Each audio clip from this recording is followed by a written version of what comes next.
بسم اللہ الرحمن الرحیم۔ تمام سننے اور دیکھنے والوں کو خلوص بھرا سلام ہو۔ آپ دیکھ رہے ہیں حسنین ٹی وی۔ حضرت علی المرتضیٰ رضی اللہ تعالیٰ عنہ نبی کریم صلی اللہ علیہ وآلہ وسلم کے چچا زاد، داماد، اسلام کے چوتھے خلیفہ، بچوں میں سب سے پہلے اسلام لانے والے، سابقین اولین اور عشرہ مبشرہ میں شامل، علم کے دروازے نہایت ہی بہادر اور صاحب ذوالفقار تھے۔ آپ رضی اللہ تعالیٰ عنہ کے در سے کوئی سائل خالی نہ جاتا۔ آپ نے کبھی کسی بت یا مورتی کو سجدہ نہ کیا۔ آپ کی زبان مبارک سے ہر وقت حق اور حکمت کی باتیں جاری ہوتی تھیں۔ حضور صلی اللہ علیہ وآلہ وسلم نے ایک دفعہ آپ کو ابو تراب کہہ کر پکارا۔ اس کے بعد آپ اس کنیت سے مشہور ہوئے۔ حضور صلی اللہ علیہ وآلہ وسلم نے ہجرت والی رات حضرت علی کرم اللہ وجہہ کریم کو اپنے بستر پر سلا دیا اور اپنی سب سے چھوٹی اور لاڈلی بیٹی خاتون جنت حضرت بی بی فاطمہ رضی اللہ تعالیٰ عنہ کو آپ کے نکاح میں دیا۔ آپ حضور صلی اللہ علیہ وآلہ وسلم کے ساتھ غزوات میں شریک ہوتے تھے۔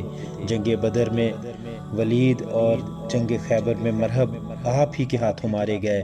آپ نے کوفہ کو اپنا دارالخلافہ بنایا اور اس دور 656 سے 661 ہجری میں کئی خانہ جنگیاں دیکھیں۔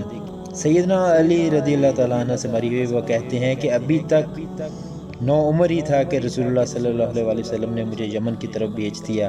میں نے کہا آپ مجھے ایسے لوگوں کی طرف روانہ کر رہے ہیں جن کے مابین جھگڑے ہوں گے اور میں تو فیصلے کرنے کا علم نہیں رکھتا۔ آپ صلی اللہ علیہ وآلہ وسلم نے فرمایا اللہ تعالیٰ تمہاری زبان کو درست اور دل کو مضبوط رکھے گا۔ سیدنا علی رضی اللہ تعالیٰ عنہ فرماتے ہیں اس کے بعد مجھے 2 آدمیوں کے درمیان فیصلہ کرنے میں کبھی تردد نہیں ہوا۔ ابو حازم نے کہا مجھے حضرت سہل بن سعد رضی اللہ تعالیٰ نے بتایا کہ خیبر کے دن رسول اللہ صلی اللہ علیہ وآلہ وسلم نے فرمایا میں جھنڈا اس کو دوں گا جس کے ہاتھوں پر اللہ تعالیٰ خیبر فتح کرائے گا، اور وہ اللہ اور اس کے رسول سے محبت کرتا ہے اور اللہ اور اس کا رسول اس سے محبت کرتے ہیں۔ حضرت سہل رضی اللہ تعالیٰ عنہ نے کہا کہ پھر صحابہ یہی کھوجتے رہے، یہی سوچتے رہے اور یہی باتیں کرتے رہے۔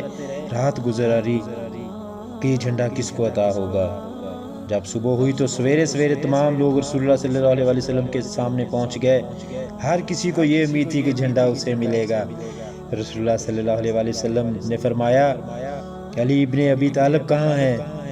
لوگوں نے عرض کی کہ اللہ کے رسول وہ آنکھوں کی مرض میں مبتلا ہیں۔ آپ نے فرمایا اسے لانے کے لیے کسی کو بھیجو۔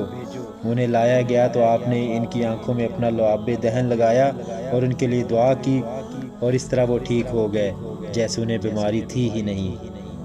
آپ صلی اللہ علیہ وآلہ وسلم نے ان کو جھنڈا عطا کیا۔ حضرت علی رضی اللہ تعالیٰ عنہ نے کہا اللہ کے رسول کیا میں اس وقت تک ان سے جنگ کروں جب تک وہ ہم جیسے مسلمان نہ ہو جائیں؟ آپ صلی اللہ علیہ وآلہ وسلم نے فرمایا تحمل کے ساتھ روانہ ہو جاؤ یہاں تک ان کے گھروں کے سامنے میدان میں پہنچ جاؤ، پھر انہیں اسلام کی دعوت دو اور انہیں بتاؤ کہ اسلام میں ان پر اللہ کے کیا حقوق ہیں۔ اللہ کی قسم اللہ ایک انسان کو بھی تمہاری وجہ سے ہدایت کر دے تو یہ تمہارے لیے اس سے زیادہ اچھا ہوگا کہ دنیا کا بہترین مال سرخ اونٹ بھی تمہیں مل جائیں۔ نبی کریم صلی اللہ علیہ وآلہ وسلم نے فرمایا جس کا میں مولا علی اس کا مولا۔ اکثر علماء نے مولا کی معنی دوست لکھی ہیں۔ نبی کریم صلی اللہ علیہ وآلہ وسلم نے حضرت علی رضی اللہ تعالیٰ عنہ سے فرمایا تم میرے لیے ایسے ہی ہو جیسے ہارون موسیٰ کے لیے تھے، البتہ بات اتنی ضرور ہے کہ میرے بعد کوئی نبی نہیں۔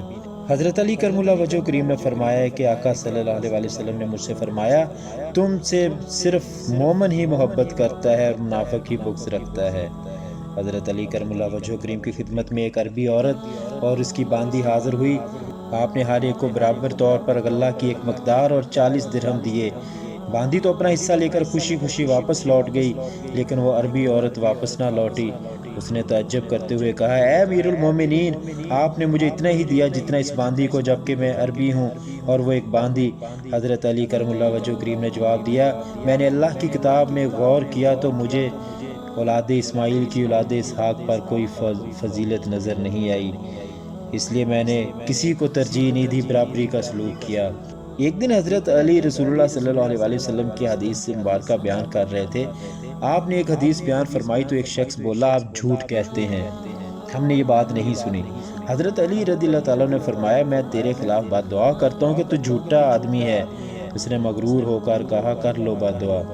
حضرت علی نے اس کے خلاف بددعا کی تو آدمی اپنی جگہ سے بھی اٹھ نہ پایا تھا کہ اس کی بینائی ختم ہو گئی۔ حضرت علی رضی اللہ تعالیٰ عنہ کی عدالت میں آپ کا ایک محب سیاہ فام کھڑا تھا۔ حضرت علی نے پوچھا کہ کیا تو نے چوری کی ہے؟ غلام نے پریشانی کی حالت میں جواب دیا کہ جی ہاں امیر المومنین حضرت علی رضی اللہ تعالیٰ نے اس کے ہاتھ کاٹ دیے۔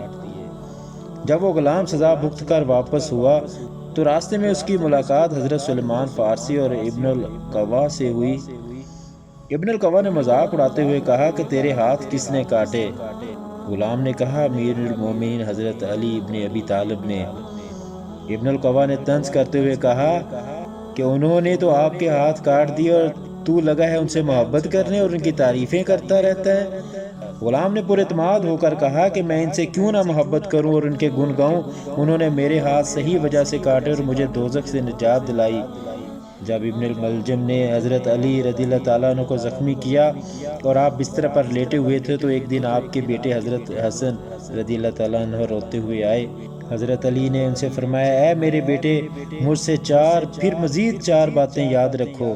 حضرت حسن نے کہا ہے ابا جان پہلی 4 باتیں کون سی ہیں؟ حضرت علی نے فرمایا سب سے بڑی دولت عقل کی دولت ہے، سب سے بڑا فقر حماقت ہے، سب سے بڑی وحشت خود پسندی ہے اور سب سے اچھی صفت خوش اخلاقی ہے۔ حضرت حسن رضی اللہ تعالیٰ نے کہا کہ دوسری 4 باتیں کون سی ہیں؟ آپ نے فرمایا احمق آدمی کی صحبت سے بچتے رہنا، کیونکہ وہ تجھے نفع پہنچانا چاہے گا مگر نقصان پہنچا دے گا، اور جھوٹے شخص سے کبھی دوستی نہ کرنا کیونکہ وہ دور کو تیرے قریب اور قریب کو دور کر دے گا، اور بخیل آدمی سے بھی بچنا کیونکہ تو اس کا اتنا حاجت مند نہیں ہوگا جتنا وہ تیرا حاجت مند ہوگا اور تجھے چھوڑ کر بیٹھ جائے گا، اور برے آدمی کی صحبت بھی اختیار نہ کرنا کیونکہ وہ تجھے چند پیسوں کی عوض بیچ دے گا۔ حضرت علی کرم اللہ وجہہ کریم 21 رمضان المبارک کو شہید ہو کر خالق حقیقی سے جا۔ حاضرین اسلامی واقعات اور اللہ رب العزت کے برگزیدہ بندوں کے حالات کے بارے میں آپ کو حسنین ٹی وی سے معلوماتی ویڈیوز ملتی رہیں گی۔ ویڈیوز اچھی لگے تو چینل کو سبسکرائب کریں، بیل آئیکن کو پریس کریں تاکہ آپ کو ملتی رہیں نئی سے نئی ویڈیوز کا نوٹیفیکیشن۔ لائک اور شیئر بھی کریں تاکہ آپ کے حلقہ احباب میں لوگ اس سے مستفید ہو سکیں۔ اور سارا خیال رکھیں اپنا اور اپنے پیاروں کا۔ اللہ رب العزت ہم سب کو اپنے حفظ و امان میں رکھے، آمین ثم آمین، والسلام۔